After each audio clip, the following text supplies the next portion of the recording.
tutasenga tuzajya mu ijuru. None ukagira ngo Imana yaturemye nk'amatente, ntabwo bazi ko Imana yaturemye n'umwuka w'Imana kugira ngo mudakurikize ingeso za kamere. Nimutayoborwa kumvise mwana, nimutayoborwa kwica ni wa mutima. Ubu dufite imitima ibiri, ukijwe niwe ugira imitima iyi. Imana igeze mbwira ngo umuntu yuzura umwuka w'imwe. Tubwira abana iki? Notera intambwe ukabyuka ujya ku kabari. Aho ngo ndafashe aba bantu babyumve. Nigeze kuba najya hano mu itoro rya PMUC Torasi ni mone waye ana kimwe ahanga no haza n'ihishurwa rikomeye ngo kandi mu rupfu nta bugingo burimo. None abantu basobanukirwa, hari abantu bo mu rusengero batari kumureka nubwo gisambana kizajya mu ijuru. Kuri cano y'imipira akemera karara ijoro areba umupira akajya muri betting. Uyu mushya ideni Yesu yararyishe. Burya hano hejuru bavuga ngo kubera nako aya maguru ya Satani ntago ari no kuramira inanga n'umupfu yari umwana akijijwe. imitima yaciravye ikeneye kururutswa n'ukawera. nabibwiye nitwa Didier nawe arabibwira ngenda cyara umusore ugenda n'urubavu. Uwe ni umugabo wubatse arabibwira, hanyuma dusenge twinjire mu butumwa neza. Reka tubasuhuze cyane mu izina rya Yesu Kristo, kandi tunejejwe n'Imana iduhaye umwanya kugira ngo tubane. Jye mureba kuri kamera hamwe na Didier umukozi w'Imana, Mwirizinde Eric niyo mazina yanjye nyakuri. Inyuma nkaba ndi umugabo, ntabwo nkiri umuhungu. Ndi umugabo ufite madamu tubyaranye kane, ndimo ngenda nsaza ariko nsaziye muri Yesu. Rero turabakunda, Imana iduha n'umugisha mu izina rya Yesu, amen amen. Hanyuma reka nzamuri isengesho twinjiye mu kiganiro. Ndagusaba ukore subscribe utarakora subscribe na share, ndetse ukuzajya ukurikirana ibiganiro byacu. Nugira ibyo ubaza uzabaze muri comment, tuzongera dukora ikiganiro Umwami Imana nabishaka twongere duhure dusubize ku bibazo ibyo turaba tutasubirije hano. Data mu izina rya Yesu Kristo ngushoye yuko ugiye kubana natwe, kandi nzi neza yuko nitugirisha kandi ibyiza uri Imana iri hagati kugira ngo Uwiteka mwami wanjye uzadushigikire. Erega buryo Uwiteka ntagiye utifuje kubana n'abantu nuko abana n'abantu tukugora. Niyo mpamvu Uwiteka duciye bugufi ngo udushoboze gutambutsa kwifuza kwawe mwami Imana mu mitima y'abantu babashe kwakira imbuto y'ijambo ryawe, ribashe kwagura imbago mu buzima bwabo mu mwuka ndetse no bw'umubiri. Reka Uwiteka umwuka wawe aganze adukorereho kandi akomeze no gukorera muri twe. Ni mu izina rya Yesu Kristo senze nizeye, amen amen. Hanyuma rero mwene data ugiye kudusomera icyo gitabo cy'Abaroma. Turagenda uhereye ku mutwe ntacyo bitwaye. Iki gitabo cyose turagisoma twinjire paka ku murongo wa 39 n'umurongo uheruka. Ndashaka twinjire, abadukurikiye twifuza gukoresha iminota mike ariko turayisangira.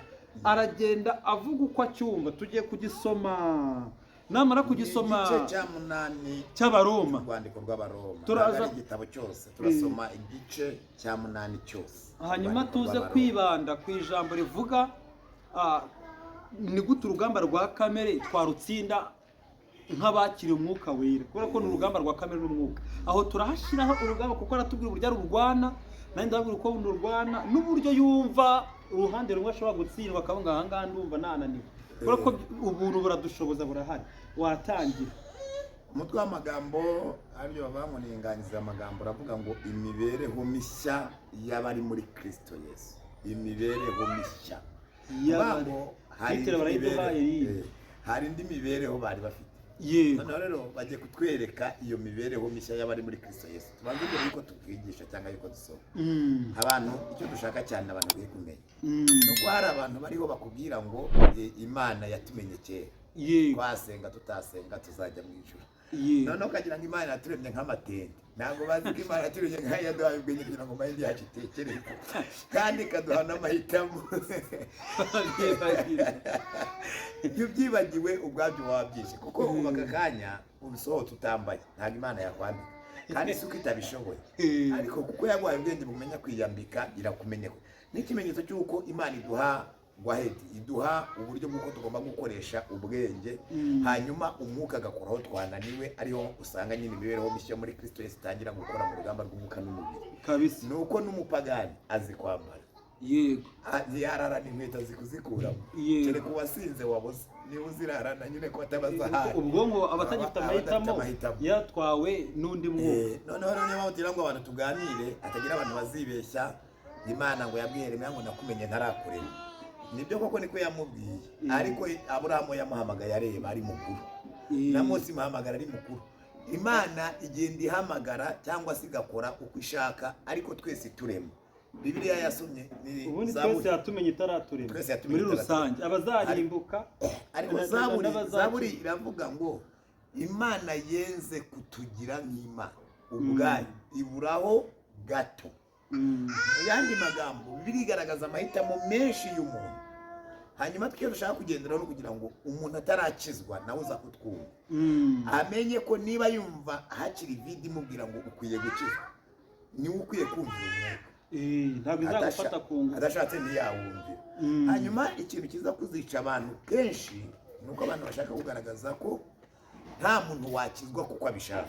Ubushake ni ubwawe, nushaka ukizwe kuko Imana irabigaragaza ko no gusoma hano urabibona, tugenda dusoma uragenda ubibona. Yesu adufashe cyane. Yes, abantu turashaka kwibanda ku ijambo ribakuraho amahitamo, bakubaye ko byose ari Imana bireba. Ari Imana bireba. Kuki atarateka ibiryo ngo abitereke ku meza avuye ngo Mana nutantamika birakureba? Kuki amenya kwitamika? Bisaba kasenga oya tubaze turaraho, bisaba ko Imana izikagifate mu ikamutamika. Ahubwo reka hari ikintu umwuka w'Imana nyibukije. Urabona iyo umwana umubyaye kuko uri umubyeyi wabyaye, iyo umwana mutoya umubyaye abataragira amahitamo nticyabasha kumuhitiramo, ariko iyo amaze kugera ku rugero rushitse aba afite amahitamo. Yarayaremanywe, ahubwo nuko atarisobanukirwa. Rero twebwe twese twaremanywe amahitamo, ariko ataragaragara. Iyo turi kuvuka muri Kristo bisa nkaho nta mahitamo yacu, ariko imaze kwinjira muri Kristo bari kutubwira imibereho myiza mishya byari muri Kristo Yesu. Iyi mibereho mishya bari kutubwira ko harimo amahitamo yacu. Ntabwo hano Imana ikwereka mbese igutegurira ubuzima ukwiye kugenderamo nta mahitamo, noneho wowe ugahitamo kubugenderamo cyangwa ukabyanga, ariko yo iguhitiramo ubuzima bwiza. Ikakubwira ngo rero nuhitamo kubugenderamo dore ingaruka, nuhitamo kutabugenderamo dore ingaruka. Urumva ko hano hari cyitwa amahitamo yacu mu gihe Imana duhaye kumenya. Yes, no dutangira. Reka dukomezanye n'abantu bateze amatwi. Kimwe tubanze tubabwire, twicaye hano kubw'urukundo tubakunda, kuko Imana ntabwo ikundira parallel, Imana ikundira abantu mu bandi. Kabanga ubu duhagaze hano nkaho ibyo Imana yakavuze tugiye kubivuga. Hanyuma Imana iragukunda, wowe utabyumvishe suko Imana yabitagukunda, ariko Imana iragukunda pe, ikeneye kuhinduka. Niyo mpamvu dushyize hano. Hanyuma duhagaze mu mwanya w'Imana. Imana idufashe tudownloadinge mu ijuru, tuzana amakuru yayo tukomeza kuguhereza. Biravuze rero ngo nuko rero noneho abari muri Kristo Yesu nta teka bazacirwa, kuko umurongo wa 2, kuko itegeko ry'umwuka w'ubugingo ubwo muri Kristo Yesu yatubatuye mu bubata bw'itegeko ry'ibyaha n'urupfu.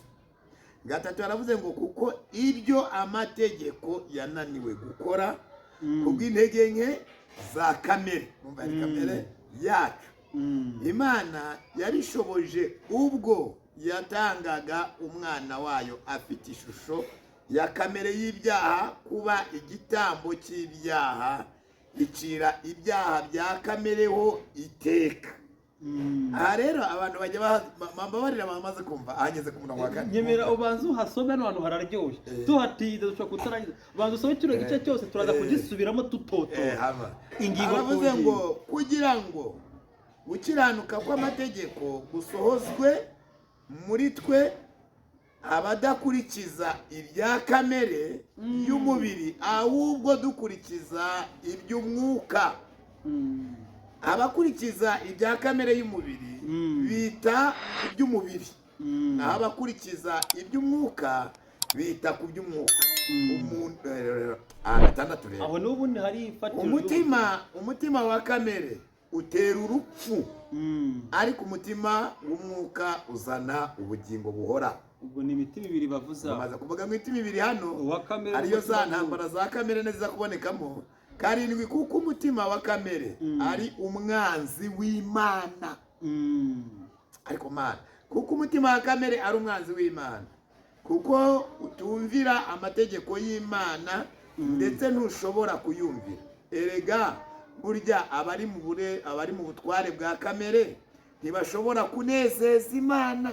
ariko kuba umutware batuye yuko kamere ifite umutima, hakaba n'umutima w'umwuka. Urumva abanyine ubutware bwa kamere ngo ni wa mutima wa kamere. 9 ariko mwebwe ni muri aba kamere. Babandi bamaze kuvuga bari mu mbero mishya y'abakabya bamaze kwija muri Yesu. Yego rero, ariko mwebwe ni muri ariko mwebwe ni muri aba kamere, ahubwo muri ab'umwuka. Niba umwuka w'Imana aba muri mwe,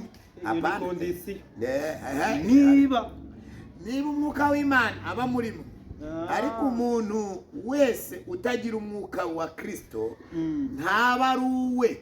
10 niba Kristo aba muri mwe, nubwo umubiri uba upfuye uzize ibyaha, umwuka aba ari muzima kubwo gukiranuka. Ariko niba umwuka yazuye Yesu aba muri mwe, yazuye Kristo Yesu, izazura n'imibiri yanyu. Haleluya. Ipfa kubw'umwuka wayo uba muri mwe. Nuko rero bene data turi mu umwenda, ariko si uwa kamere w'imibiri yacu ngo dukurikize ibyayo. Kuko niba dukurikiza ibya kamere y'imibiri muzapfa. Ari kubwira abari muri Kristo Yesu. Ntago bana n'abapagani bari kubwira. Ari kubwira abamaze kujya kubona bamaze guhabwa umwuka. Abari bafite amahitamo. Ariko nimwicisha umwuka ingeso za kamere. Kuba twarabebereye abicya burya kamere iracyafite ingeso muri twe. Iracyafite ingeso, Erega nuko ndi kwihuta twabwira ahantu baze gusoma yandikiye abagalatiya, uze kubizabasomera abagalatiya igice cya 5:16. Aho no turaza yarababwiye ngo muyoborwe n'umwuka, nibwo mutazakora ibyo kamere irarikira. Kuvuga ngo kamere ntiyapfuye. Urumva kamere iracyakora, basabwa kwica. Ni wa mutima. Ubu dufite imitima ibiri, ukijwe n'ugira imitima, utarakizwa nta mutima, abafite umutima wa kamere. Hanyuma 13, kuko niba mukurikiza ibya kamere y'umubiri muzapfa, ariko nimwicisha umwuka ingeso za kamere muzarama. Bari kubwira ni ako nakazi kandi nakumuka cyangwa nakacu. Nakacu twebwe n'ubunyene. Abantu hanga badukurikiye bakumve. Bari kutube yuko hano nago ari akazi k'umwuka. Bani twebwe tuza kubikora. Ugomba kumenya ngo ibi bintu biri kuvuga ko bibwira ubwonko bwanjye ngo butekereze. Kamere n'amuranga akora. Kamere kiri mumbwira ngo nkora iki? Noneho umukambira ati niwicisha ingeso za kamere. Nkora iki? Rero ngo niwicisha umwuka yice cyangwa nkurikize kamere. Ukoresha umwuka kwica ingeso za kamere. Ubwo muri make umwuka we ari tayari kugufasha niba umwemereye. Numwemerera nyamahitamo. Noneho rero umurongo wa 14 wisugaragaza abamaze kwemerera mwuka abari bo nuko babaho. Aravuze ngo abayoborwa n'umwuka w'Imana bose hatavuyeho n'umwe nibo bana b'Imana. Mwene magambo abawuzura ntago baritwa ba. Oya, abayoborwa. Kuzura umwuka wera no kuyoborwa nawo ni ibintu bibiri. Hari nacyo tujya dutandukanyiriza abantu impano z'Imana zitandukanye no kuyoborwa n'umwuka w'Imana. Ko tubonye abantu babwiriza bakora ibyaha, kandi bakuzura abantu bahanura, buzura umwuka bagahanura. Reka vuga ko umuntu yuzura umwuka. Imana igeze mbwira ngo umuntu yuzura umwuka wimwe mu mpano yahawe. Ushobora kuzura umwuka ukavuga mu ndimi, ariko ni soro yuko uyoborwa nawe, uguca kubura uwa kamere. Hanyuma ukuzura umwuka, ariko ntibatubwiye ngo abuzura umwuka nibo bana b'Imana, batubwiye abayoborwa n'umwuka. Kandi batubwiye abayoborwa nawe bakwiye kuba ari ab'umwuka. Bagomba kuba ari ab'umwuka nyine uko ntibayoboni yabase yabayobora adahari. Batubwiye ngo niba umwuka w'Imana aba muri mwe, muri ab'umwuka. Mwene magambo n'abari kuri mwe muba abanyempano ntabwo muba ab'umwuka. Kereka yaba muri mwe. Hari ukubabwamo n'umwuka hakaba no kubabwaho n'umwuka. Nayo abantu benshi bajya basenga, nkumva nk'umuntu asengeye ngiye kubwirizanya nkumva birambabaje. Kumva aravuze ngo mwami Yesu ngo umwuka w'Imana muhange. Uguhanga ubwo nugukoresha ko kanya yashara neza kagiye. Ahubwo vuga ngo korana nawe nguko tuya gukorana nawe, kuko tuye muri we ndabize ko wazanye nawe. Ahubwo none uyu munsi wamuhishurira ibirenze bisanzwe umuhishurira. Ni make ubwo ari muri we abe no kuri we mu gihe uri gutanga. Ni make wuzure unayoborwa. Hanyuma 15 niho tugeze. Haravuze ngo kuko mutahawe umwuka w'ububata ubasubiza mu bwoba, ahubwo mwahawe umwuka ubahindura abana b'Imana udutakisha uti abadata. uyu mwuka niwo uduhindura abana b'Imana, ariko akwiye kuba muri twe, si kuri twe, ni ukuba muri twe, tukaba b'umwuka, tukaba abana b'Imana, tukaba ba Kristo. Erega uhita ubibona no na Yesu yavuze iri jambo aribwira Nikodemo, yaramubwiye iki byawe n'umubiri, kiba umubiri, kibyawe n'umwuka, kikaba umwuka. Yohana 3 bazasoma umurongo. Hanyuma umurongo wa 16 turavuze ngo umwuka w'Imana amanya n'umwuka wacu yuko turi abana b'Imana. Ni ukuvuga ngo rero ubwo abamaze guhabwa uwo mwuka atari kubabaho abarimo, umwuka wabo uhita ko uhuza. Ni ukuvuga ngo ntabwo nka DNA. Reka tuvuge akantu gato turi hano. Buriya kuba umwana yakwitirirwa cyangwa Musa si igisobanuro cy'uko ari umwana wawe. Ahubwo ikigira umwana wawe nuko bajya kwa muganga bapima DNA bagasanga ari nimushakemo y'umudasa. DNA ni bigaragaza. Urumva ngo umwuka w'Imana yatugezemo. Ni ukuvuga ngo umwuka w'Imana ahamanya ari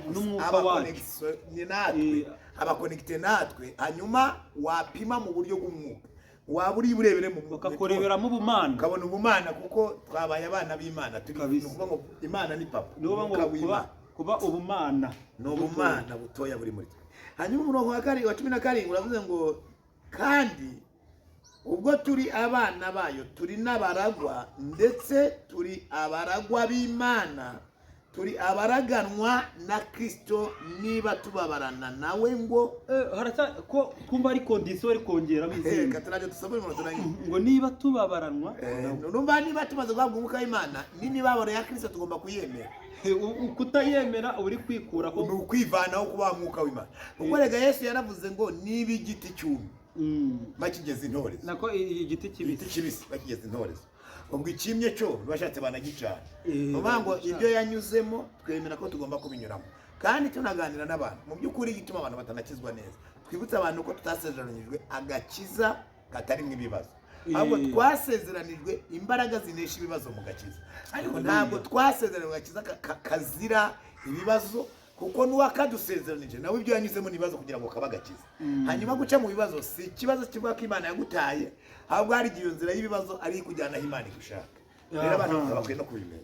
Hanyuma rero niko tuvuze 17, kandi ubwo turi abana bayo turi n'abaragwa, ndetse turi abaragwa b'Imana, turi abaraganwa na Kristo niba tubabarana nawe, ngo duhanwe ubwiza nawe.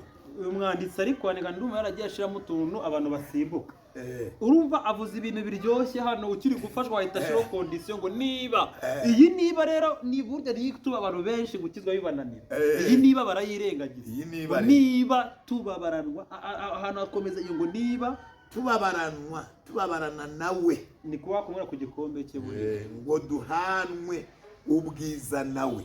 Urumva rero hari abatazabuhabwa kandi barakijijwe, bashobora kuba bafite umwuka w'Imana, ariko bashobora kutawumvira, bayikwepa bakazamburwa ubwiza, kuko nabavuze ubwiza buriho kondisiyo. Abona niba hano handitse geshira Yesu, ntabwo umusirikare amubwira ngo ntimuce hano ngo urugamba rurakomeye ngo ukate ku ruhande, urarucamo. Igitabo cy'Abaroma ndashaka abantu bagisome bundi bushya, turi kukigendamo gake hano, tuza kugisubiramo tutotora ingingo ku ngingo cyane. Hanyuma 18 yahise avuga ngo mbonye yuko imibabaro y'iki gihe iyo yo kubabaranwa na Yesu, iyo yatubwiraga kubabaranwa nayo, wabamaze kuba muri Kristo bamaze kuba, ngo mbonye yuko imibabaro y'iki gihe idakwiriye kugereranywa n'ubwiza bwa bwiza yavuze tuzahanwa nawe, niba twemera kwihanga tuzahishurwa. Kuko ndetse n'ibyaremwe byose bitegerezanya amatsiko guhishurwa kw'abana b'Imana. Kuko ibyaremwe byashyizwe mu bubata bw'ibitagira umumaro, icyakora si kubw'ubushake bwabyo, ahubwo ni kubw'ubushake bw'uwabishyizeho, uwabishyizemo ubwo bubata. Ariko yiringira yuko nabyo bizabaturwa kuri ubwo bubata bwo kubora, bikinjira mu mudendezo w'ubwiza bw'abana b'Imana. Mani magambo bari kuvuga hano inyamaswa zitahawe amahitamo kuko zo ntizidafite amahitamo zihaza igihe. Abantu abitwa abana b'Imana, abana b'abantu bahinduka abana b'Imana, ntabwo inyamaswa zihinduka abana b'Imana, zo nta mahitamo. Niyo mpamvu hano bari kutuvuga ngo ubwiza bw'abana b'Imana nazo zibufiteho amatsiko, kuko ni twebwe inyamaswa nitwe tuzazihesha kwakira kuri ubu bwiza. Mani magambo zo nta mahitamo zifite, izo ntayo. Nitugaruka mu isi nshya yacu nibwo zizabaho ubwiza, zitaryana tutaryana, nazo zifite ayo matsiko kuzabibona, ko twizaha amahitamo yo gutandukanya ikibi n'icyiza. turazira iki tuzaba tuzira iki? ubu ngubu mbese ziri kubabazwa n'ububata bw'ibidafite umumaro, ngo kubera ko Imana yabushize bubata ni twebwe twayiteje ibibazo. Ariko iribaze ko Adamu na Eva bagiva mu ngobyi ya Edeni bambuwe ubwiza.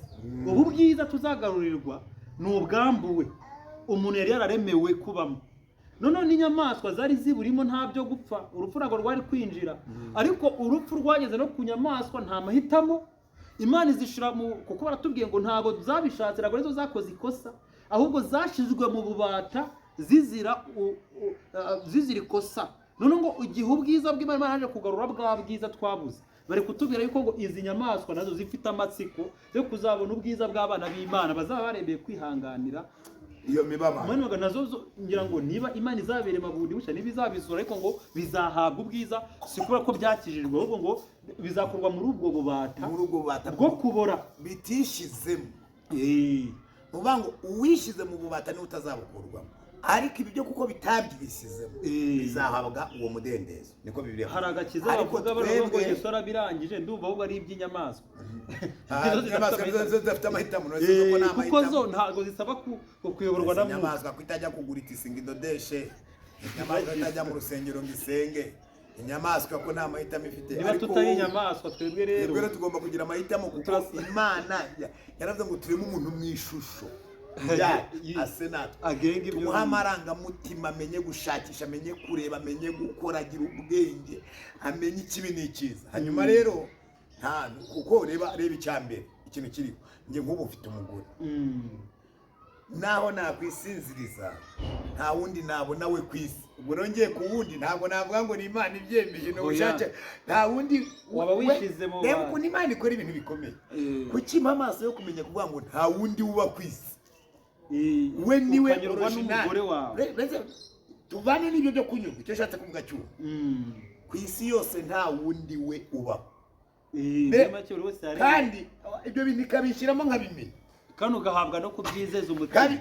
Oya, nkamenya ko nta wundi we uba ku isi, naho najyana nkaba nzi ko ari icyaha nakoze, ntabuzi ko ari we ntabwo nafite yo kuzajyayo, nta naho nzajya.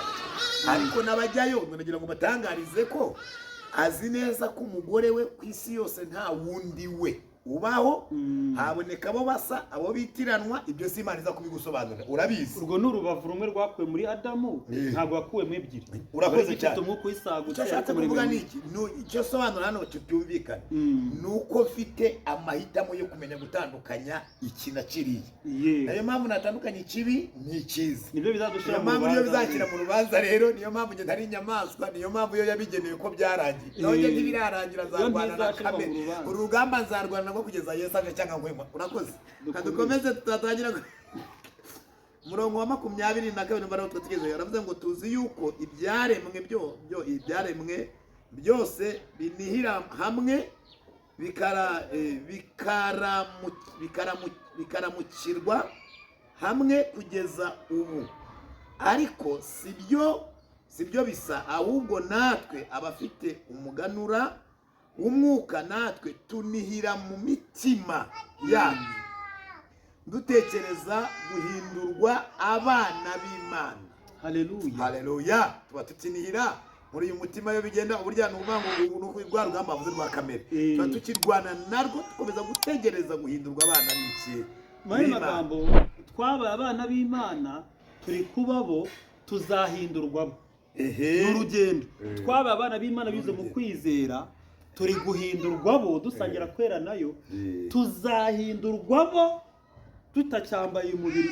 Nicyo kitunihisha. ngo ariko wumva ikizabikora ariko gucungurwa n'imibiri yacu twe tuzashyiraho imbaraga, twe tuzacungurwa n'imibiri twambaye kugira ngo turwane urwo rugamba. Mani magambo iyi mibiri yadushiriho kugira ngo tugaragaze ubumana, dutsinde kamere, niyo mpamvu tutayambuwe. Ariko gucungurwa n'imibiri yacu binavuze ngo ubupfuye udakijijwe ntabwo wakizwa. Upfuye ukishijwe nta cyaha wakora, kuko uyu mubiri niwo ukirizwamo, niwo uguhesha kugira icyo ukora, niwo uguhesha kuba umuntu muzima. Nuvuga ngo ducungurirwa muri uyu mubiri. Amen. Urakoze cyane, ndabyumvise nanone kandi. Hanyuma aho tugeze gucungurwa n'imibiri yacu, tugeze ku murongo wa 14, kuko twakijijwe dufite ibyiringiro. Kuko twakijijwe dufite ibyiringiro. Ari kubwira abakijijwe ibyo umuntu yiringira iyo byabonetse ntibiba bikiri ibyiringiro. Ndetse ninde se wakwiringira kubona icyo amaze kubona? Mpanga gakiza karacyari ibyiringiro, turacyakiringira, turacyagateye kuko ntabwo turashikayo bwa bwiza bwa Kristo. Yego. 5:25 avuze ngo nyamara twebwe ubwo twiringira ibyo tubone ubwo twiringira ibyo tutabonye, tubitegereza kwihangana. Hanyuma murongo 26 ujya unezeza cyane uyu murongo, havuze ngo ubwo nukuvuga ngo aba bantu bamaze kubaho tuvuze guhera aho hose, iyo abo bakijijwe abari muri Kristo, niyo bari mu ntege nke. Mwumva ukuntu Pawulo avuga, uku niko umwuka dufasha mu ntege nke zacu, kuko tutazi uko dukwiriye gusenga, ariko umwuka ubwe niwe udusabira anihiminiho itavugwa. Abari mu mwuka ntabwo bazapfa. Ngo irondora imitima izi by'umwuka atekereza, kuko umwuka asabira bera nk'uko Imana ishaka. Urumva yuko bagaragaye cyitwa personality cyangwa personality, ubumuntu bwa mwuka wera. Umwuka wera aratekereza, kuko barabivuze. Umwuka wera arasenga, aradusabira. Umwuka wera agaragaje amarangamutima, kuko nawe araniha, uniha n'ubabara. Mbese ari cyitwa ya marangamutima y'ubumana, kuko asangiye na Yesu Kristo, nawe Yesu yisigiza niha na data araniha, kuko niba agira agahinda akabazwa n'uko umuntu ayikomerekeje. Amarangamutima ari magambo cyo bita amarangamutima y'ubumana niyo dutera kuba. Hanyuma tugeze 28 aravuze ngo kandi tuzi yuko kubakunda Imana byose yamibabaro banyuramo byose bifataniriza hamwe kubazanira ibyiza. Ubwo ngubwo iri jambo ntirisohora ku badakunda Imana, ngo kubakunda Imana aribo bahamagawe nk'uko yabigambiriye, kuko abo yamenye kera yabatoranije kera ushushanywa n'ishusho y'umwana wayo, kugira ngo abe imfura muri bene se benshi. Abo yatoranije kera yarabahamagaye, kandi abo yahamagaye yarabatsindishirije, n'abo yatsindishirije yabahaye ubwiza. Ahanga ubu bwiza rero igihe babwitaho bari kuvuga ngo tuzahabwa nyuma y'uyu mubiri. Ubu bwiza uri kuvuga ngo ni ibintu twagenewe, bimeze gutya. Ni nk'uko umwana yamara kuvuka ukaba waramaze kumufungura account y'amafaranga azishwa minerivare, akazavamo uniforme, akazavamo inkwano nk'umubyeyi, ngo nizo wamumenye kera. Umwana wawe watarimenya umutegurira amafaranga, we akwiye gukura ukamumenyesha ibya konti, ukamubwira ibyo iyi konti amafaranga nibyo, mbese ukamubwira ubuzima mutegure kunyuramo. Noneho muri ubu buzima mutegure kunyuramo, we ashobora guhitamo amafaranga muteguriye kuzarongoreramo, akigiramo, ashobora kuyashyira mu biyobyabwenge amaze gukura. Noneho hano bigaragaza yuko hari ab'Imana yahamagaye yatumenye kera, yarabatsindishirize, ibahereza gushushanywa n'umwana wayo, ibahereza n'ubwiza. Bari kukoreka agakiza mu buryo butatu, ko bisa nka Yesu byose yabirangije mbere yuko aza kubishyira mu mubiri hano mu bikorwa, kuko hano niba Imana yarabiteguye mbere yuko isi iremwa. Ubwo ngubwo mbere yuko isi iremwa Yesu yateguye kuzapfa, ariko yaraje abishyira mu bikorwa. yateguye kuzacungura umuntu no kumwambika ubwiza, mbese ibintu byose bisa nkaho mbese byari ni muri plani y'Imana mu gishushanyo mbonera twe abantu bize ibintu bya engineering ibiro byo kubaka amazu bakwereka inzu bakakwereka ngo iyi nzu hano iyi nzu izaba ifite icyumba ibyumba 5, iki cyumba kizajya gifite metero izi n'izi, toilette izajya hano, wareba ngo twamaze kuyipuraninga kera, inzu yamaze gutegurwa kubakwa, mbese inzu bavuga ngo izatwara miliyoni izi n'izi. Iyi nzu rero ntabwo irashira mu bikorwa, ushobora kujya gutangira kuyubaka noneho hakaza ibinaniza amafaranga akaba make, cyangwa bitewe n'uko hazaba abakozi uwo arategura n'abakozi uzabishura ugasanga n'abakozi rero ntibashoboye kuboneka. Rero ahangaha hari kuzaba cyitwa amahitamo y'abubaka, amahitamo y'abagendera muri ubu buzima. Wowe wabuteguye nkawe nta n'umwe ushaka yuko n'umwe arimbuka, urabubahereza. Ubango ni gutegura igikorwa ukagihereza abantu, hanyuma abo bantu bashaka ubango ubu n'ubuzima bwose bwateguriwe isi. Ubona biri bako Yesu acungura ubwo yamanitse ibiganza avuga nireje amahanga yose. Hana ahita avuga ngo nukorera azemera bakizera abo bazaba abana b'Imana. Bari magambo bisa nkaho mbese twagizwe abana b'Imana mbere yuko aza, ariko kugendera muri ubu bumana cyangwa muri ubu bwana bw'Imana biragusaba yuko ugira guhitamo kumwakira, wamara kumwakira ukemera gusangira imibabaro nayo kugira ngo uzahabwe buno bwiza. Bari kukureka amakondisiyo y'ibintu bisa nkaho wabigenewe nta kiguzi, ariko bari kutwereka kondisiyo bamaze kubyinjiramo. Reka twita dusome abantu bose barumva, uretse ko dusaba kugira ngo dusobanure ikintu cyose cyumvikane. Hari igihe umuntu agirana agatavuga tuga bazajya mu ijuru barabaze, byararangiye niho twabanje kubabwira dutangira. Niba bazajya mu ijuru babaze, ntabwo Imana ari kukugisha no kwambara, yari kuze kuri kugenda bambaye ubusa. Ntabwo Imana ari kukugisha kumenya kurya bari urya ibyondo. Niba uzi kumenya ngo hari ibiryo ukunda, ukamenya guhumurirwa nk'uko nanjye mpumurirwa, bivuga ngo twese Imana turengeye kimwe. Amahitamo yawe n'ayawe ihitamo. Kuki uzi kumenya se ukareba abantu beza ukamenya n'abato? Kuki utajya ujya gutura muri toilette kandi ufite inzu irimo ibyumba byinshi? Kuki utagenda ngo uryame muri toilette ukamenya kujya mu cyumba? Hari ubwo ubisengera, uzi guhitamo. Rero ibi ngibi nibyo Imana yaduhaye mindset kugira ngo natwe ubwacu ubwenge bwacu bugire guteba ukore. Reka mfashe abantu gatoya ntaguciye mu ijambo. Kuba Imana yaratumenye kera ntibikuraho yuko nta mahitamo tuzagira mu kugendera mu mugambi w'ibyo yatugeneye. Hari ibyo yatugeneye kuzagenderamo niko ibishaka, ariko wowe uzahitamo kubyumvira cyangwa kubireka. Ushobora guhitamo neza kugendera mu bihabanye n'umugambi w'Imana ugahera ukurimbutse, kuko Bibiliya igaragaza yuko ishaka yuko abantu bose bakizwa. Urugo rwa mbere rwa Timoteyo 2:3-4 ngo ibi nibyo byiza kandi binezeza Imana umukiza wacu. Ntabwo yavuze umukiza w'abami, ni uwacu twese.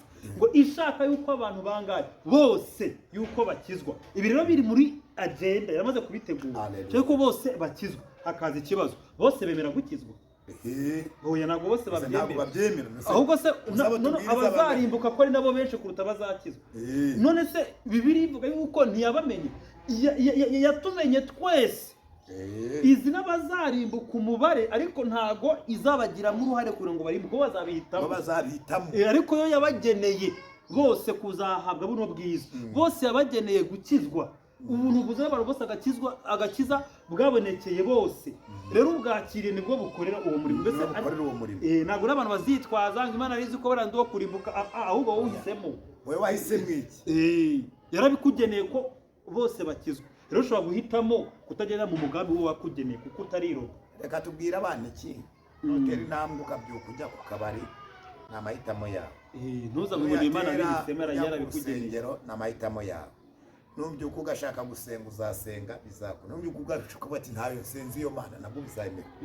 Icyo uzahitamo kizakora. Hitamo icyo ushaka hatariho forcing cyangwa tuturana tuguhendahenda. Ntabwo twifuza ko warimbuka rwose pe. Imana ikuduhera umugisha. Hanyuma tugeze ku 31 niho yavuze ngo none ubwo bimeze bityo tuvuga iki? Ubwo Imana iri mu ruhande rwacu, mubisha wacu nindi. Hanyuma 32 bahise babyumva ko ari Imana ya twese itarobanuye. Yego. Mbese ubwo itimanye umwana wayo ikamutanga ku bwacu twese. niko umurongo uvuze. Ku bwacu twese taza kugira ngo ni ku ntabwo bw'amateka. twongeyeho. hari abavuga ngo yapfiriye ngo abana b'ubugingo gusa ngo abo kuri ikamutanga ku bwacu twese. hari uwambwiye ngo Yesu apfiriye intama gusa zazimiye ntabwo apfiriye ihene. ndavuga rero umuntu niwe uhitamo kuba ihene. niwe ugira ihene. niwe uhitamo Yesu kuba ihene. ataraza ihene zari zihari n'imbwa zihari. Ibi bintu abantu babyumva.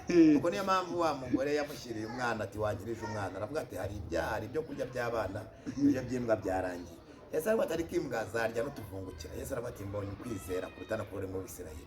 Uwo munsi rero ahita akamukiriza umwana kugira ngo agaragaze ko ikimuzanye ko uzamwizera nawe yaba ari umunyamahanga azajya mu bakijijwe. iryo jambo uko urivuze Yohana rivuze no mu gice cya mbere umurongo w'10 ngo Yesu nubwo ari mu isi kandi ari we yiremye ntabwo isi yaje mu be ntibayimumenye ngo icyo akora ahita akuraho uruzitiro ubwo yaje mu babe ntibamwemera. Hese aho sasa barriere dore ngiyo icyo akora abamwemeye bose. None magambo ahereye kuri ba bandi batamwemeye yavuze none sasa nta barriere nta mupaka uriho. Abamwemeye bose bakize izina rye yabaha ubushobozi bwo kuba abana b'Imana. aba bango ntabwo byavuye mu gushaka k'umugore n'umugabo, ari kubereka yuko hari cyitwa guhitamo. abamwemera nibo bahereza.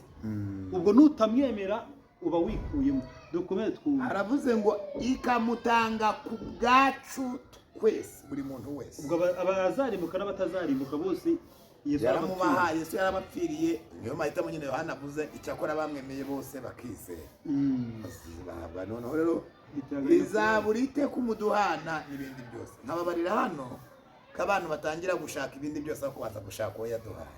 mu butumwa bwiza, mu ivugabutumwa dufite uyu munsi kare nahoze nsoma ndababara. nasomye ubutumwa bwiza misiyo ya Yesu kandi nabyo tuza guhuza na bino turihuta. Matayo 28:19-20. Yesu yaravuze ngo nimugende mu mahanga yose. mu mahanga ngaya yose ntabwo arambe indimi zose, amazungu, abirabura, mubwiriza abantu ubutumwa bwiza, mubahindure kuba bigishwa banjye. abazemera ababwiwe nabo bakwiye kuba bigishwa kuko ahubwo tugwije abizera batarababigishwa. none barashaka kujya guhindura abandi abigishwa kandi bavuga batarabigishwa. ubwo turasabwa kuba abigishwa ngo tuzagende tubwirize ubutumwa.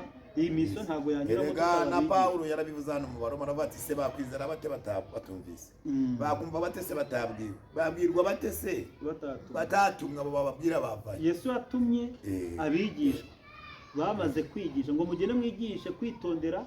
none nimwamara kuva batiza mu izina rya Data wa twese n'iry'Umwana n'iry'Umwuka wera ngo muzahite ko mubafata mubigishe kwitondera ibyo nabategetse byose, kandi namwe nimubigumamo ndi kumwe namwe kugera ku mperuka y'isi.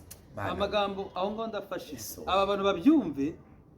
nigeze kuba najya ahantu mu itorero rya PMUC torasi nimone wayi niyo nagiye mu itorero rya PMUC arabukase. ijwi ry'Imana riransanga irambwira ngo yagashatse gutuma abantu bahindura abandi kuba bigishwa.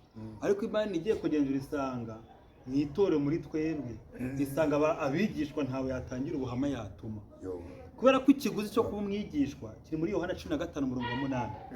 15 Yohana 8 iravuga ngo ibi nibyo byubahisha Data yuko twera imbuto nyinshi hanyuma tukaba bigishwa. urumva ikiguzi cyo kumwigishwa ni ukwera imbuto nyinshi ugahamya yuko uri umwigishwa. uyu niyo Yesu ari gutuma uzabwiriza abandi kwitondera, webye utitondera se ntibizakunda. niyo mpamvu Yesu adusaba ikiguzi cyo gusa nawe kugira ngo tubwire abandi gusa na, ariko natwe dufite ishusho ye. Haleluya. niyo mpamvu rero hano ntabwo ari ikintu cyo ntabwo ari wese ukwiye gutuma, akwiye gutuma uw'Imana ifitiye icyizere. Amen.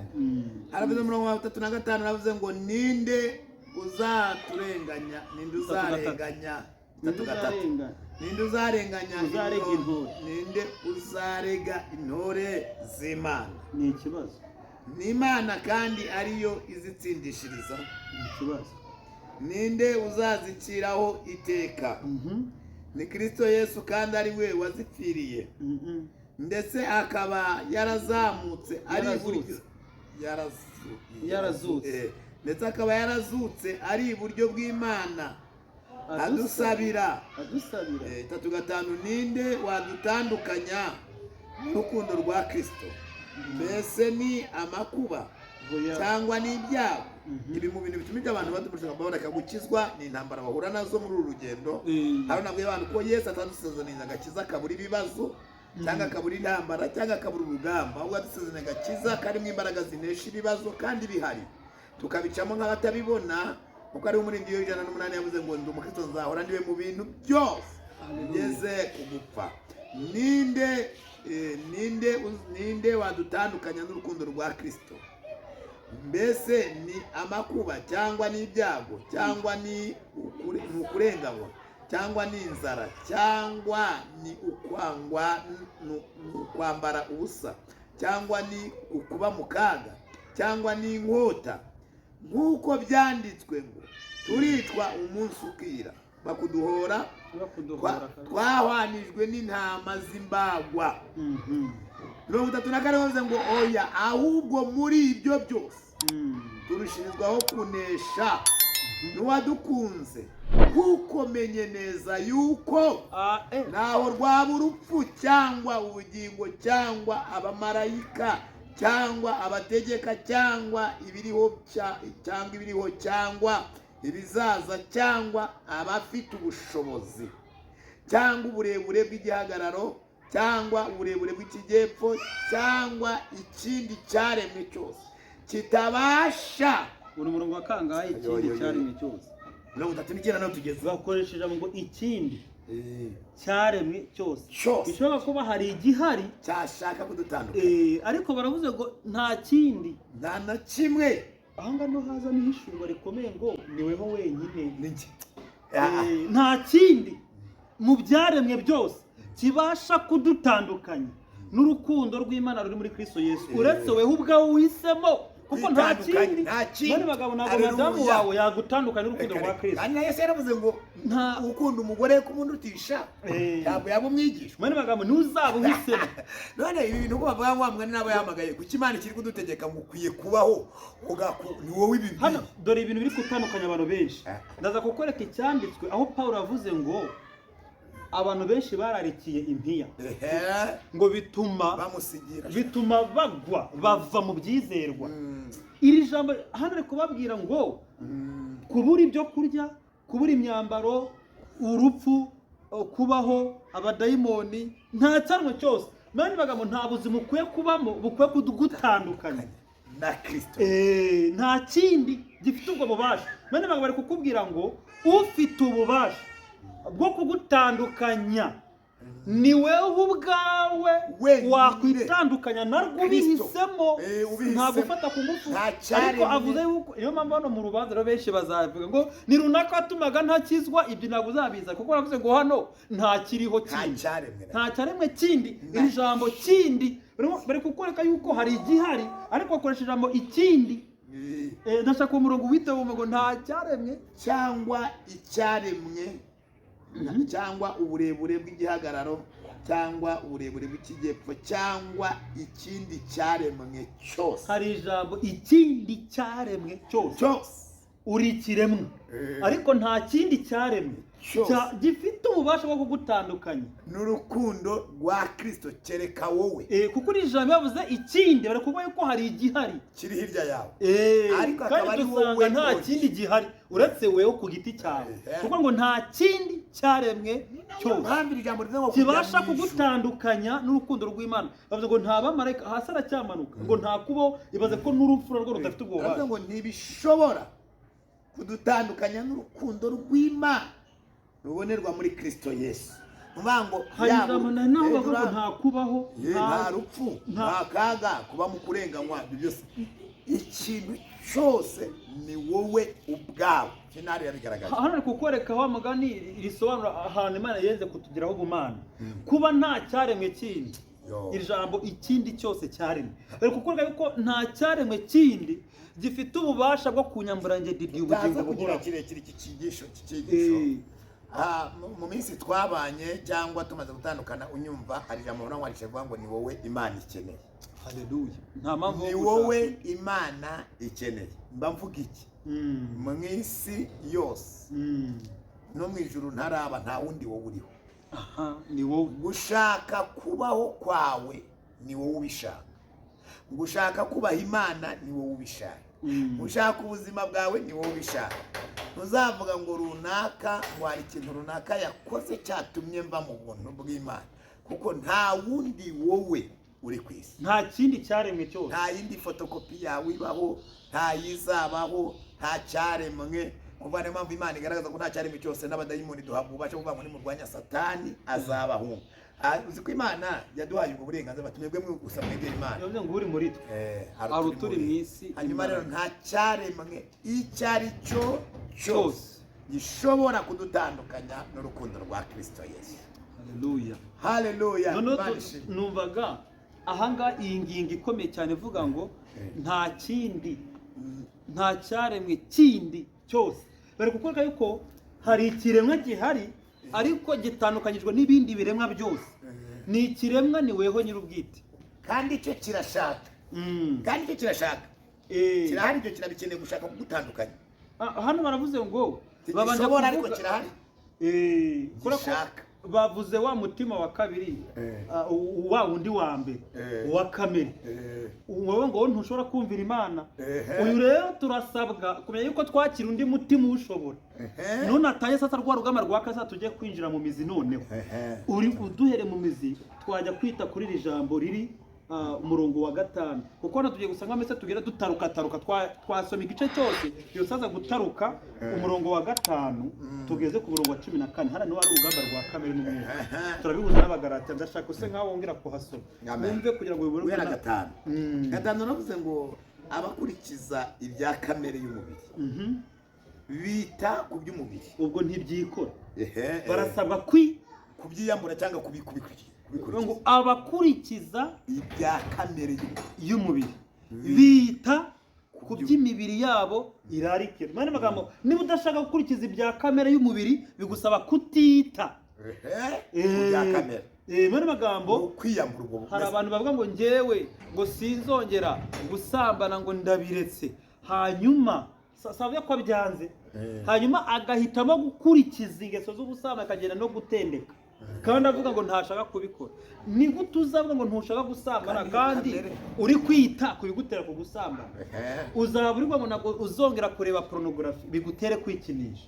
Noneho ugende wite kuri ya maseri y'abakora ibyo bikorwa by'abashakanye bya kamere y'umubiri, nuko ntiri kwita kandi ntushaka kuyoborwa na kamere. None uri kwita ku byo kamere ishaka. None ni gute uzavuga ngo ntuzayoborwa nayo kandi ariyo wahaye, ariyo witayeho? Hano tuvuga ngo kuyoborwa na kamere, tuvuga ibi ntabwo byikora. Icyo uhamagara kenshi icyo kikwita. Mane magambo, icyo witayeho, icyo witayeho usa nacyo burya naje kukigenzura. Ikintu utahamagaye ni cyane kwitaba, icyo uhamagaye nicyo kitaba. Bisobanuye iki hano? Biravuze ngo niba wita kuri kamere y'umubiri niyo izagutwaza. Nubwo umwuka wera yaba ari muri wowe ntabwo azashobora kugutegeka. Nuko aragatabo k'umutima w'umuntu nigeze mbona kagaragaza y'umwuka amaze kuzura muri wowe. Ibyo byose birimuka bikagenda. Iyo utangiye kugenda ubigarukira, bigenda nanone bigenda bigaruka. Ubihakariwe. Umaze gukingurira umujinya Satani umwanya. Yohayo Satani umwanya. Kandi Yesu yaravuze ngo ndabizi neza ko intebe y'ubwami bwa Satani ahuri nayo ariyo, ariko nzaguha imbaraga. Yego. Haleluya. Ku buryo uzaribatira Satani munsi y'ibirenge byawe. Hari abantu bavuga ngo reka tugarike ku murongo umwe nabonye Yesu ataranaza. Uzi ko mwitangira igice cya 4 Imana yabwiye Kayini ngo dore ibyaha tugiye ku rugi rw'umutima wawe, biri kudodora gukomanga, kandi niwe bishaka, ariko ni wowe ukwiye kubitegeka. Hano bari kukwereka amahitamo y'ubugingo bw'umuntu ubasha afite. Ubugingo bw'umuntu nk'uko buhitamo kumvira Imana, nta cyaremwe kindi kiriho kibasha kuntandukanya mu gihe nahisemo n'urukundo rwa Kristo Yesu n'ubushake bwanjye kabisa. Nta kindi cyaremwe batumye ngo nta rupfu, nta kubaho, nta bamarayika, nta badayimoni, nta nzara, nta byago. Kuwamaze kumenya icyo ashaka, kuwamaze kumenya icyo arwanira. Ariko baratubwiye ku murongo wa 5 abantu babyumve, abakurikiza ibya kamere y'umubiri. Mu yindi mvugo mu cyongereza akoresha ngo abayoborwa na kamere niko icyongereza ikoresha hano kugira ngo abakurikiza ntacyo bitwaye byose twongera tubikora gukurikira abakurikiza ibya kamere y'umubiri bita bya kamere yabo bari kukwereka yuko niba udashaka gukurikiza niba udashaka kuyoborwa na kamere ntuyiteho nubwo muri wowe wa mutima wa kamere uhari umwanya magambo ni rwa rugamba kuko uzi kurwana urugamba rw'imitima ibiri kurimo kuko urumva ko hano bagiye turamanuka hasi igihe twarimo dusaba twumva ngo umutima wa kamera utera urupfu batungwa ariko umutima w'umwuka bane magambo umuntu wakijijwe aba afite imitima ibiri ariko natakunyira gusoma tuvuge vuba kugira ngo dusoze kino kiganiro abantu bose niba baduteze amatwi batwumvise umutima wa kamere urazwi kamere ihora igusaba cyane kamere irahari umuntu wese uri muri kamere kamere imusaba gusambana kamere imusaba kwiba kamere imusaba kwangana kamere imusaba amatiku kamere ihora kwirwanaho kamere n'igikenera kamere ihora yifuza ibitakwiriye gusa nicyo kamere ikora ibihabanye n'ibyo umwuka akeneye niyo mpamvu Pawulo yabivuze hamwe twavuze abagalatira naho turaza kubavuga uburyo kibabwira ngo biracyari amahitamo muyoborwe kugira mudakurikiza ndavuga nti ariko kandi abivuga nk'itegeko ntabwo ari guhendahenda ndavuga nti muyoborwe n'umwuka nibwo mutazakurikiza ya bindi bavuze ngo abayoborwa bakurikiza kamere nibwo mutazakurikiza ibyo kamere y'umubiri igira gute ubwo nuyoborwa n'umwuka ntabwo uzita ku bya kamere ubwo aravuze ngo ibyo kamere yifuza ngo nibyo umwuka yanga uretse ibyo umwuka akunda nabyo ngo kamere arabyanga kuko ibyo bihabanye niyo utabayobowe n'umwuka ngo nibyo ukora ibyo kamere yifuza ahita wumva rero dore ingeso za kamere bahita bavuga rero imirimo ya kamere gusambana umurongo wa 19 wa Galatiya 5 n'ingeso za kamere ndetse tugaragaza uwo mutima wa kamere hano banawumve wumve ko uteye bango no gusambana ng'ibyisoni iki gusenga ibishushanyo nabonyemo gusinda gusambana kuroga kwangana kwirema ibice kugomanwa kwitandukanya arabango arabivuga byose akarondera byinshi bazasome yarimo agaragaza imbuto za kamere umutima wa kamere uri mu muntu wakijijwe twibuke hano n'umupagani niko basaga ari abatware bari kuvuga yuko ibi bintu biri no mu bakijijwe birashoboka niba bikikubamo witwa umukristo uracyari ubutware bwa kamere bizamura nta bugingo urakira abari abantu batandukanye iki kintu batazavuga ngo twaratsindishirijwe ngo birengagize urugamba bagomba kururwana kugeza ubwo umwuka atsinda kamere mugahita wakira ubugingo baravuze ngo ukiyoborwa na kamere uwo mwuka umutima wa kamere uzana urupfu kandi urwo rupfu nta bugingo burimo noneho abantu basobanukirwa hari igihe abantu bo mu rusengero batari kumureka nubwo gisambana kizajya mu ijuru reka kiririmba neza gicuranga neza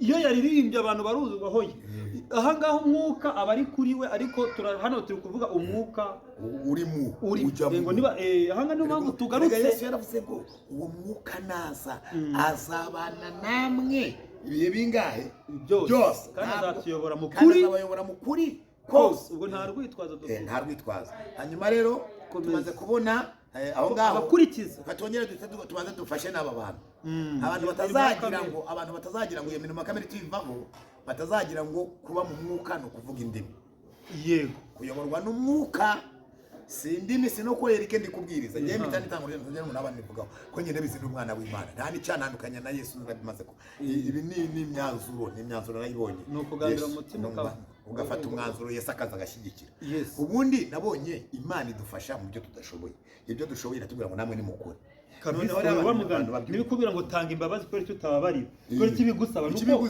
harimo ubushobozi bwo kubabarira ariko wahisemo kutababarira kuko ushaka kwihorera kuko biragaragaza ikimenyetso naguhaye njyewe ubwanjye nzi kwiyambika nzi no kujya ku isoko nkamenya ibara ngura nawe ngo mwami Yesu ngo ndagura irihe bara reka amabara nkunda ndayazi ndeba akabara nkunze kamahitamo naya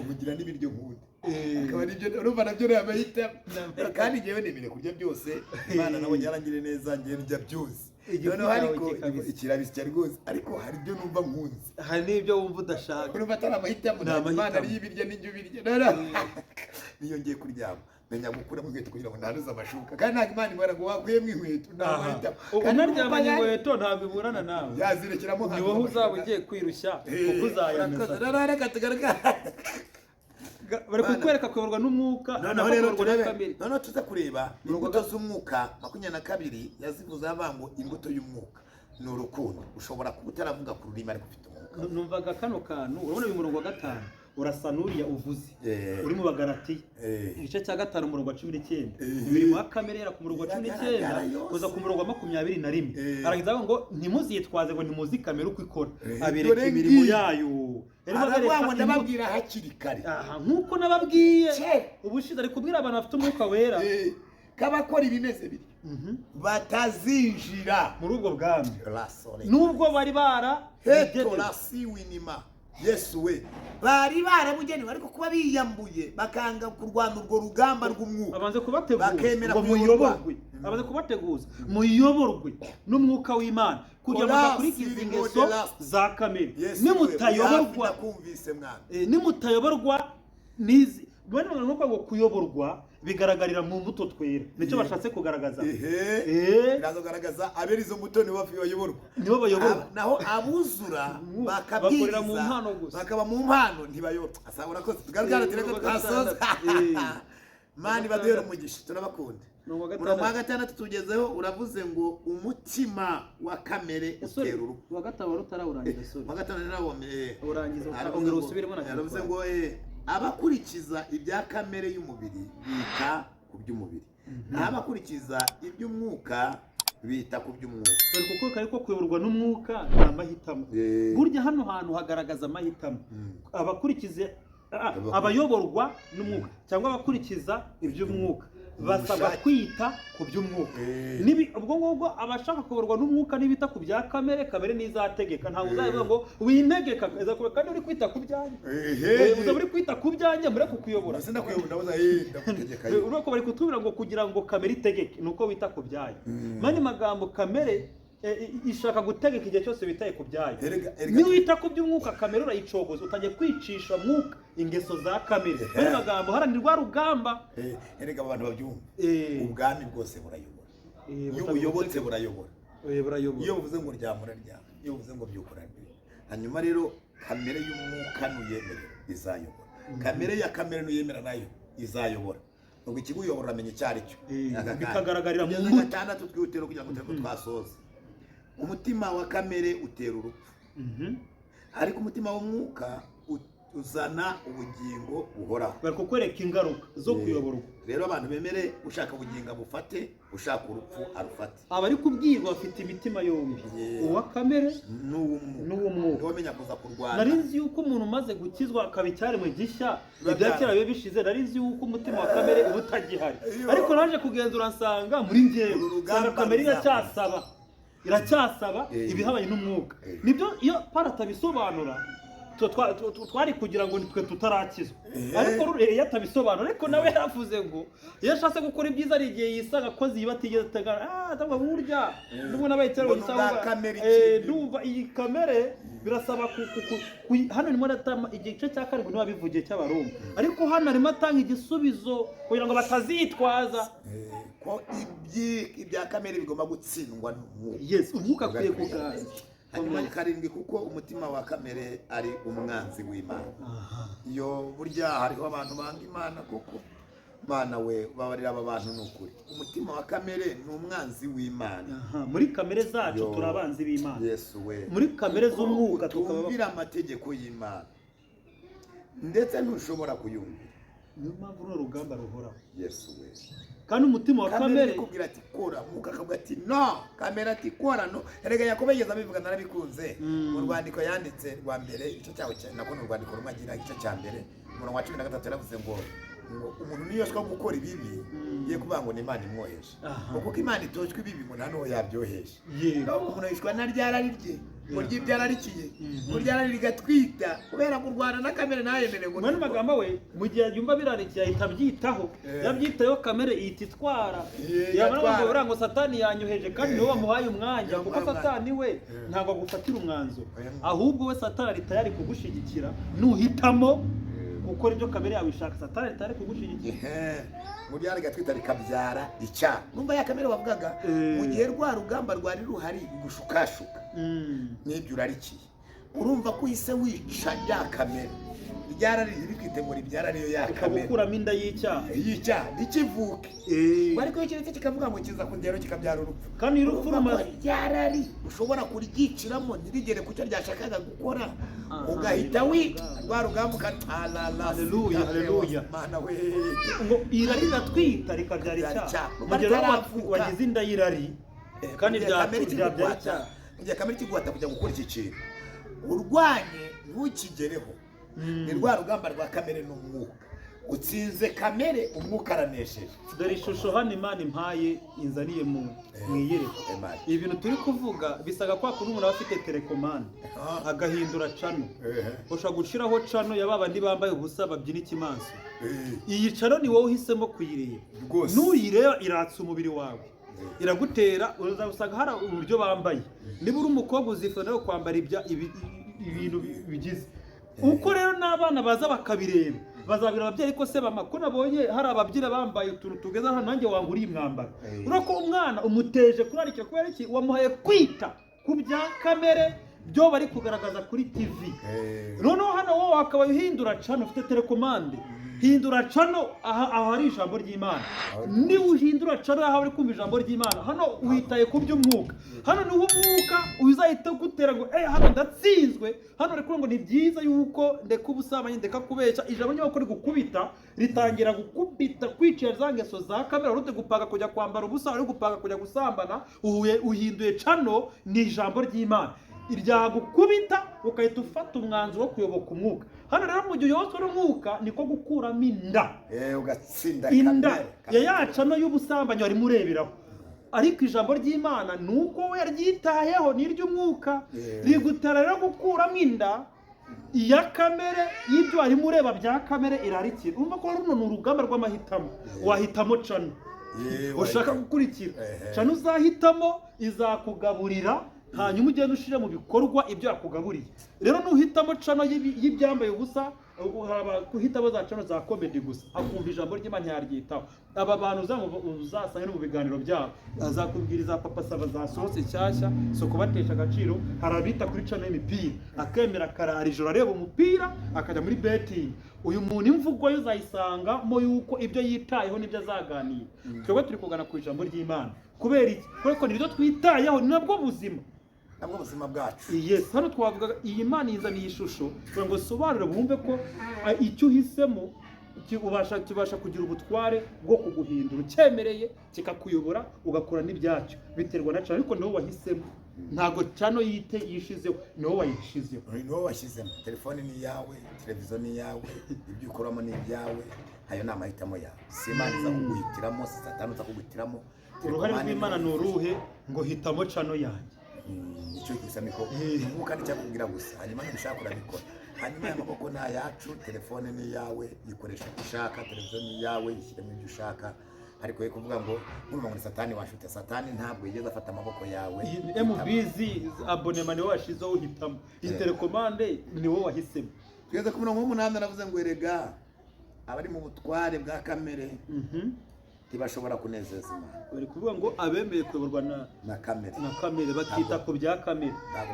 mu magambo izo cano za kamere niba arizo reka dusobanure ibi turetse n'izo kamere abantu babyumve hano nubwo waririmba ijuru rikamanuka uri muri kamere ntunezeza Imana kuko ni nkarakidu aho bitandukanye kabisa ibyo ntibabyumve nubwo wakora wabwiriza abantu bagasaduka ariko uri bivana ukajya gusambana ntunezeza Imana kabisa abari mu butware bwa kamere ntibashobora kunezeza Imana ubwo abanezeza Imana ni abari mu butware bwa mwuka baravuze ngo ariko twebwe ntituri abakamere haleluya ahubwo turi ab'umwuka niba umwuka w'Imana abari muri mwe ariko umuntu ndetse gato aravuze ngo ariko mwebwe ari kubwira abakristo biroma ngo ntimuri abakamere ubwo mwemeye mwuka akababaye ariko abari kubwi ahubwo muri ab'umwuka n'umwuka w'Imana aba muri mwe niryo ari tuba umwuka ni umwuka w'Imana ari muri twe aduhereza umutima wa mwuka tukaba ab'umwuka ariko abantu bahinutse ab'umwuka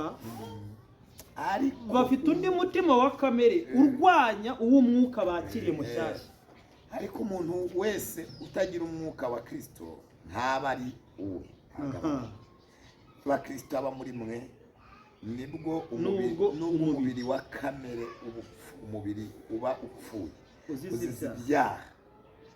Umwuka uba uri muzima ubwo gukiranuka, wa mwuka w'Imana. Hano bari kutwereka ya mitima ibiri irwanira muri twe, yuko hari umutima wa kamere utera urupfu, hakaba umubiri ushobora gupfa mu gihe wabaswe ugapfa uzira ibyaha, ariko ngo umutima w'umwuka ngo usigara ari muzima.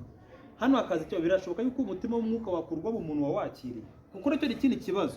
Kuko hano batubwira ko niba hano ngo umutima wa kamere utera urupfu, n'urwo mwuka n'urw'umubiri upfuye, ntabwo abantu babyumva. Nta mutima upfuye uzize ibyaha, ntabwo ari ukuvuga ngo wari ufite ibyaha noneho wowe urapfa kuri bya byaha. Hari ikinyarwanda gisobanura ukuntu abantu batumva. Noneho ni uwo wapfuye ku byaha, ibyaha byari muri uwo mutima wa kamere igapfa, nawe uyu muntu yapfa, umutima we ni muzima muri Kristo. Okay, aho ngo kirasobanutse. Ariko niba umwuka w'iyazuye Yesu, ntabwo yamuze yari umupagani, aba muri mwe, iyazuye Kristo Yesu izazura n'imibiri yanyu ipfa kubw'umwuka, umwuka wayo uba muri mwe. Ubwo nuva muri twe. Nuko rero abantu bakwiye kumva bene data, umurongo 12. Nuko rero bene data turi mu mwenda, dufite ideni, cyangwa ufite abakiri bazima. Abavuga ngo Yesu yarabirangije, ariko tuba ko hari ideni wa kamere y'imibiri yacu ngo dukurikize ibyabo. Nani magambo, nubwo umutima wa kamere uri muri twe nta deni, ntabwo twemerewe gukurikiza ibyabo. Nani magambo ntabwo tubyemerewe. Ubwo ngubwo nukora ibyayo uzaba ushaka guhakana, nicyo bita kwigomeka. Mani magambo uwabaye icyaremwe gishya, ideni Yesu yararyishe. Burya hano hejuru bavuga ngo kubw'umutima wa kamere, hari ukuru bakavuze hano, Yesu yararyishe ideni rya kamere. Yesu nyina bari muri Kristo Yesu abagezemo. Erega buriya kuba kuri Kristo no kuba muri Kristo ni ibintu bibiri. Hari abantu ba mu rusengero bakumva ko bari muri Kristo, ariko ikimenyetso cyo kuba muri Kristo ni ukusa nawe muri za ngeso twabonye zigaragaza umwuka. Ariko noneho mu gihe cyose uri mu rusengero ariko ugikora ibya kamere, uri kuri Kristo ariko ntabwo uri muri Kristo. Wa mwuka twavuze ukuriho ariko utakurimo. Iyo umwuka ari muri wowe agusaba kwereza imbuto, akubwira yuko nta deni rya kamere ufite. Agusaba rero 13 kuko kakarangiza neza hano.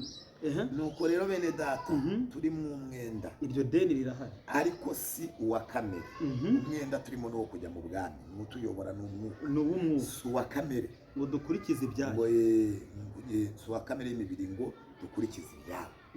Hanyuma rero 13 navuze ngo kuko niba dukurikiza ibya kamere y'umubiri mumaze muzapfa.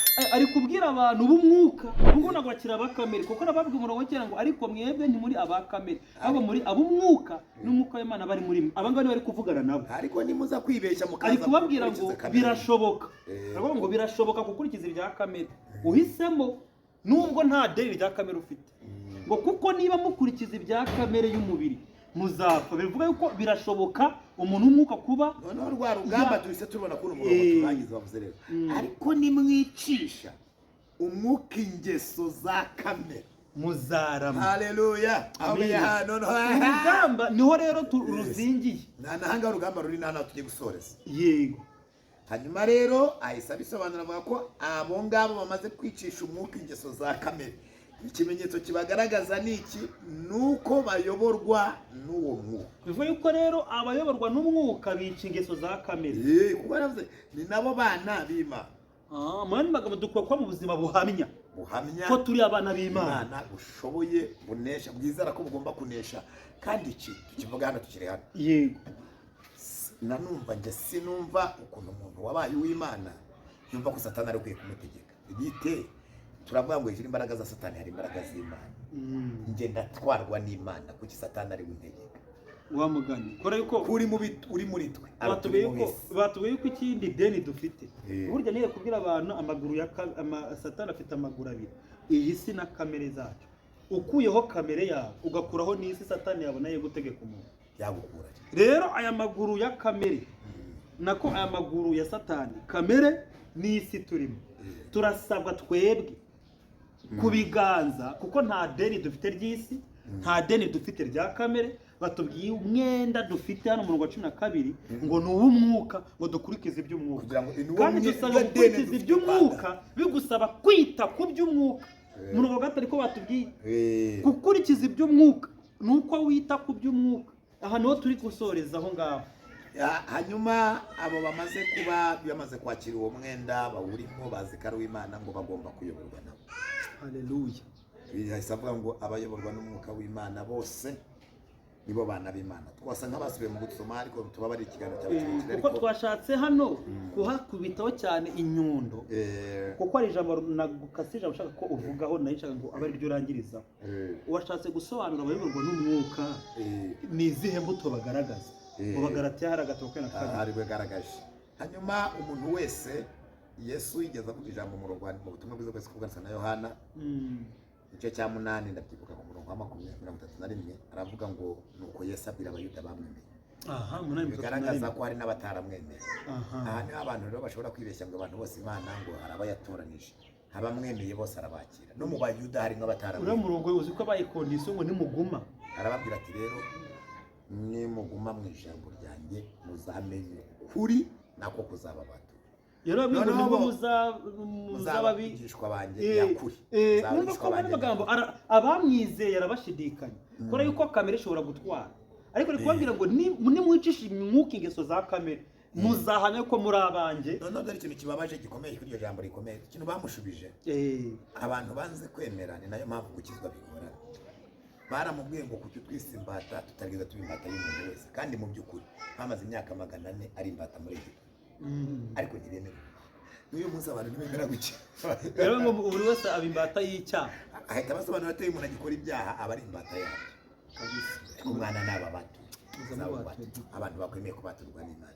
Hanyuma dusoza tutaza gutinda, iki kiganiro kiba kirekire cyane kandi njye sinjya nkunda kugira ibiganiro birebire, ariko n'uyu ndahabizi ko n'iyi Bibiliya ni ndende igizwe n'ibitabo 66 narayisomye yose ndayirangiza. Mu kuri iki kiganiro numva bitanakugora, ntabwo byabugora kuko turi kurangiza. Nibura ingingo nyamukuru twayivuzeho, abantu bumvisha ingingo zikomeye ngo kuba twarakiriye Kristo ntabwo kamere yakuwe, ahubwo urugamba rwarashoje. Kuko urumva ko kamere wari usanzwe ari itegeka, none umaze guhinduka icyaremwe gisha uhabwa umwuka wa Kristo, ugira umutima wa mwuka. Umutima wa mwuka ugusaba kuba uw'umwuka, umutima wa kamere ugusaba kuba uwa kamere. None dusanze ab'umwuka bari gusabwa ngo bicishe umwuka ingeso za kamere. None kwica ingeso za kamere baze tubwiye mu Bagalatiya 5:19 kuri 21 ngo abayoborwa n'izi ngeso nta bwami bw'Imana nubwo baba bafite umwuka. Uretse ko bazaba ni nko kwihakana Kristo nawe akazakwihakana, kuko wihakanye umwuka ukorera muri wowe, ahubwo uhitamo kuyoborwa n'uwa kamere, kuko nta deni rya kamere ugifite. Ubu dufite iry'umwuka, iri deni turyiteho. Haleluya. Rero iri deni niryo tugomba kwishyura, kuko yahise avuga ngo kuko niba mukurikiza ibya kamere y'umubiri muzapfa, ariko nimwicisha ingeso za nimwicisha umwuka ingeso za kamere muzarama. Kurama Yesu ari kuvuga nuko ntago ari ryo kuramira inanga n'umupfu yari umwana akijijwe, kurama mu mwuka tukazabana n'Imana iteka, tukazaha ubuzima bw'iteka. Harya abantu bumva kurama cyangwa ngo nese kora bakristo tubona bapfuye ari batoye, ni naryo ariko se Imana tuzaganira igihe kirekire tuganiriza abantu. Urwandiko nigeze nsoma rwa kabiri rw'Abatesalonike, Pawulo bandikira ngo yari arimo kuva Abanyetesalonike bababaye ngo hari abantu babo bari bapfuye, nababwiye ngo erega nimuhumure, abazaba bakiriho natwe abazaba bakiriho, abapfuye nibo bazabanza kuzuka, abasize muri Kristo bazabanza bazuke, natwe tuzaba tuhindurwe tuzamuke tujye kuba. Icyo sigiko kuba ikibazo, ahubwo twebwe twishyura ideni, tugende kwishyura ideni. Hanyuma hari abantu batubwiye yuko iri deni ntabwo ari imbaraga zacu, ahubwo dukoresha umwuka. Ni umwuka w'ikizo ngeso za kamere. Hari abavuga ngo hoya muko kibushaka bazanye amategeko mu by'umwuka. Hano bari kutubwira ngo ni ugukoresha umwuka. Uyu mwuka ni wowe ufitemo, ni nk'uko wakoresha telekomande kugira ngo cani mumwemerere umwuka twara tegeko ntabwo gufata ku ngufu. Ubwo yahise avuga ngo 14 yahise avuga ngo abayoborwa n'umwuka w'Imana bose nibo bana b'Imana, kandi babihitamo kuyoborwa nabo. Ni kuyoborwa bishaka urabyemera. kuko niyo mpamvu buri Imana itafashe umwuka ngo abapasiteri babatizemo kwari kugira ngo uzemera wese uzajya yiza kuba bari kuzajya bamuha abo bakunze ushimira Imana kuko Imana itahaye pasiteri ikamusigarana ikajya mwishatse nicyo kiza mwizeye wese akabona imigezi y'amazi y'ubugingo izatemba iva muri ikintu cyanejeje kuko abantu wenda badashaka kwemera ni uko usanga Kristo ari we mugezi w'amazi kandi akagaragaza ko uzamwemera wese azaza akaba muri we noneho rero ntacyo bitwaye iza yabari kuvuga ati twebwe impamvu bamuduhaye nta mafaranga dufite impamvu batamuduhaye tuvuga kwa runaka tutahabwa tureshya gutya impamvu tutahabwa umwuka tumeze gutya ariko aravuze ngo ni umwuka uhabwa umuntu wese wemereye Kristo atarobanuye ku butoni kuko uwo mwuka ni umudendezo wemeye Imana wese. Ibyo bisange muri Yohana 7:39-38 ngo umwizera wese imigezi y'amazi y'ubugingo izatemba iva mu nda ye. Ibyo bivuze yerekeje ku mwuka we wabizera bendaga guhabwa. Rero abizera umwuka w'Imana ntago abazaho gusa ahubwo aba muri bo. Abamududubiza n'imigezi. None usanga Yoweri ibyo yahanuye ngo mu minsi mbere uko Imana izasuka umwuka wayo ku bantu bose, ariko ntavuze yuko izawusuka mu bantu bose kuko bivuze ngo izawushira mu bantu bizeye gusa, ariko yaba ku bantu. Niyo mpamvu umusazi ari umwuka w'Iteka muzaho akawusukwaho n'indogobe umwuka w'Iteka yigeze awusukaho icyababara. Mbese umwuka wasukwa ku bantu bose ariko ntiwahabwa abantu bose, ujya mu bizeye gusa bakaba ab'umwuka ako nako bakunda. Amen. Abayoborwa n'umwuka w'Imana bose nibo bana b'Imana. Dusoreza ahangaha. Yes, aho no turangiriza ntacyo bitwaye kuko tutahawe umwuka w'ububata udusubiza mu bwoba. Bubata babumvisha kari cyaha ukaba ubata ya kamere ukaba mutware bwa kamere ugasigara umwanzi w'Imana kandi naho Yesu yanavuze ngo ukora ibyaha wese abari imbata y'ibyaha. Nibango rero ukora ibyaha niyo mpamvu Yesu avuze ngo umwuka utuvana mu bubata. Hanyuma umuntu wese ugishobora kubikora ntabwo umwuka aramuyobora, aracyayobora n'umuntu, ariko haracyari ubushobozi hari impinja ziri mu mwuka zitabwaho zikeneye gukura zikabasha kugabura zigahitamo amacano, ariko ubwana butoya ntibwahitamo cano kuko butazi guhitamo. Niyo mpamvu dukwiye kwita izi nyigisho nka zo dutambukije hano abazikurikira zirabakuza zibakuze ko bari mu mwenda. Hari abatijwe batazi ko batuye umwenda, ahubwo mwahawe umwuka ubahindura abana b'Imana udutakisha ngo aba ni aba data aba ni aba data. Ubwo abadata bakwiye gusa na data ari umwuka mu 16 tubihamya rero nsoreje urabanga umwuka w'Imana ahamanya n'umwuka wacu ko turi abana b'Imana. Amen. Imana iguha umugisha. Hanyuma dusoreje hano turabakunda kandi turasabye ngo umugisha w'Imana wabeho. Kandi ni ukuri buri wese yumve yuko afite ideni. Iri deni numva yuko rifite mfite amashiringi ya nk'ideni nkakubura uzi yuko numva nta mutekano ntarakwishura. Rero dukwiye kumva yuko sasa iri deni ryo rihoraho mu mitima, umwuka ahora aryishuza. Iyo ukoze ikosa gato ukarakara ukagira gusharirwa akagira ugukomeza ukumva ntiwamubabarira ngo ubutesha agahinda umwuka wera. Aravuga ngo rero mwiyambura ibarembera bituma umwuka agira agahinda. Ni uri kwishura ideni kurakara kamere yagutera no gukora ikosa, ariko niba warakaye ntiwemere gukora icyaha kubera yuko umwuka ukuri bo ntukwemerera kuba imbata. Urasaba kubabarira nk'uko nawe wababariwe, kandi tubabarire 7:70. Mbibutse iri jambo rikomeye turangirizo dutanga nomero. Abantu benshi ntibazi yuko imbuto yitwa kwihangana ari imbuto y'umwuka wera. Naje kugirasanga iyi mbuto ntago Imana yemera kuyihereza umuntu idafitemo gahunda yo gukomeza abandi, kuko ntiwabwira umuntu ngo komera ihangane adakomeye. Umwana muto yagize inzara agataka ibyo kurya ntabwo urababwira ngo ihangane, kuko ahubwo wajaba n'ibidahiye.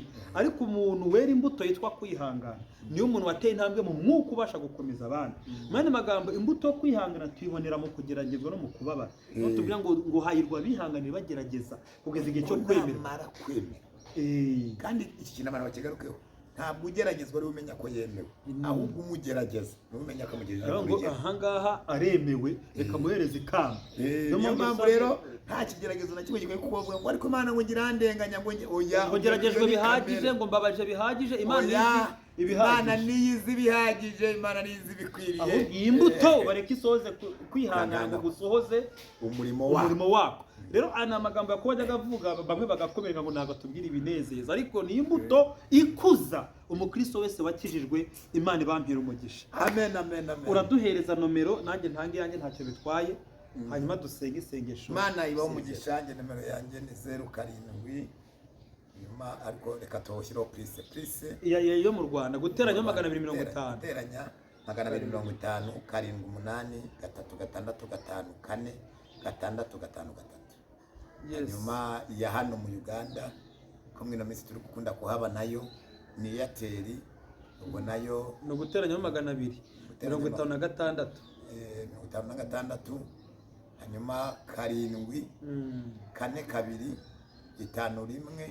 5 1 20 Imana ibaho umugisha cyane nanjye ya Didier ni uguteranyaho 256 75 32 10 18 rimwe guteranyaho 256 75 32 10 18 rimwe ndumva wadusenga natangiye senga nawe wasenga isengesho dusaba Imana duhereze kuyumvira kugira ngo uyu mwenda turubuza bwo gukora tuyishura Mana mu izina rya Yesu Kristo tuzi cyane ko ari wavuze ko nitugaruka bari tugarukira babanga ibishimwe kandi tubivana mu bwacu zaba nk'akanwa kawe ndasenze mu izina rya Yesu Kristo wa Nazareti buri muntu wese ukurikiye iki kiganiro nahabwe mbere ya byose imbaraga zo kunesha kamere kugira ngo abe uw'umwuka iri deni azabona uko azaryishyura kandi ushoboza umubyeyi ushoboza umugabo ushoboza umukobwa ushoboza umusore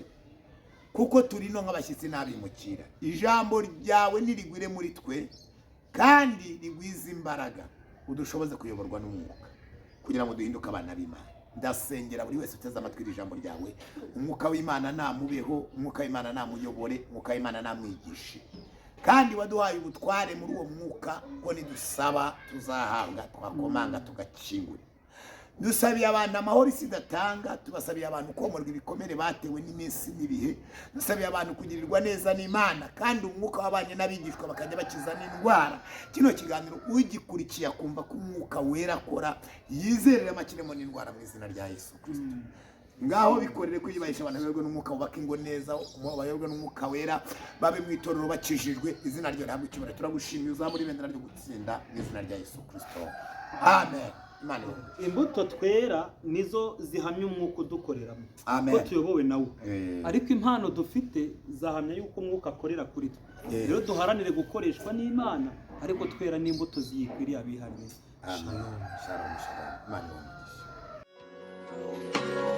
imitima yacirahabye ikeneye kururutswa n'umwuka we